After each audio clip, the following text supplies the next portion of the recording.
अभी आपने सहायक आचार्य कक्षा 1 से 5 के लिए हिंदी का पेपर 1 का परीक्षा दिया है। आप इस पेपर के बारे में अपना अनुभव बताएं। जी, मैं महताब आलम आप लोग को मैं अपना अनुभव बता रहा हूँ। मैं अभी हाल ही में सहायक आचार्य परीक्षा का पेपर 1 का परीक्षा दिया, जो हिंदी विषय का था।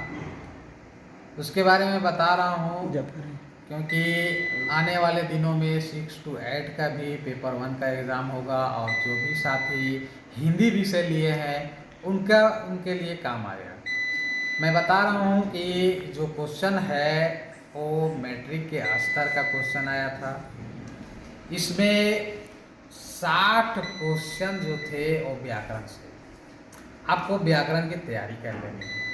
अब व्याकरण में क्या है, मैं जो अभी क्वेश्चन आया, जो अभी हम लोगों ने परीक्षा दे के आया, उसमें आपको बहुत ज़्यादा क्वेश्चन था।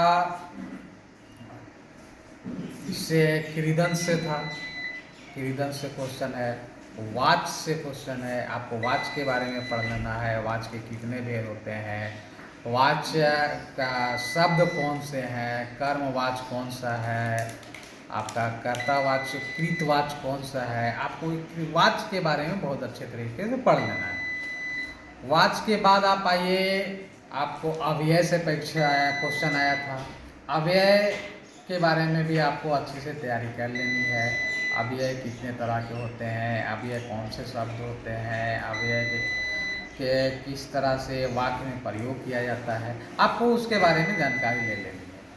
उसके बाद आते हैं कृदंत। कृदंत से भी क्वेश्चन आया था कि कृदंत किसको कहते हैं, कौन सा शब्द में कौन सा प्रत्यय लगाने से कृदंत बनता है, ये आपको अच्छे तरीके से जानकारी ले लेनी है। फिर चौथा में आपका समास से क्वेश्चन आया था।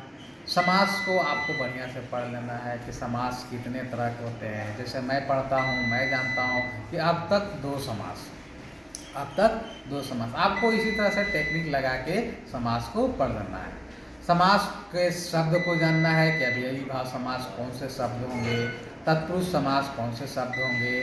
समास के जितने भी 6 भेद हैं, वो 6 भेद के कौन से क्वेश्चन को कौन तरह से हम ये करेंगे। समास के बाद आपको प्रश्न आएंगे, नकारात्मक शब्द कौन सा है, सकारात्मक शब्द कौन से हैं, प्रश्नवाचक शब्द कौन से हैं, प्रेरणार्थक शब्द कौन से हैं, यहाँ से प्रश्न आएंगे। उससे आगे आप बढ़िए, संधि से प्रश्न आएंगे। इस तरह से व्याकरण में संधि कितने तरह के हैं, स्वर संधि, व्यंजन संधि, स्वर संधि कितने हैं, कौन से संधि को व्यंजन संधि कहेंगे, आपको संधि से भी तैयारी कर लेनी है। कुल मिलाकर के व्याकरण से आपको 60 क्वेश्चन होंगे।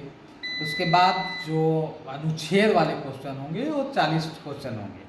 अनुच्छेद में आपको क्वेश्चन स्क्रीन पे आएगा, फिर क्वेश्चन दिया हुआ रहेगा, उसको पढ़ करके उसके एवज में आपको क्वेश्चन होंगे, प्रश्न होंगे, उन प्रश्नों के हल और उत्तर देने हैं।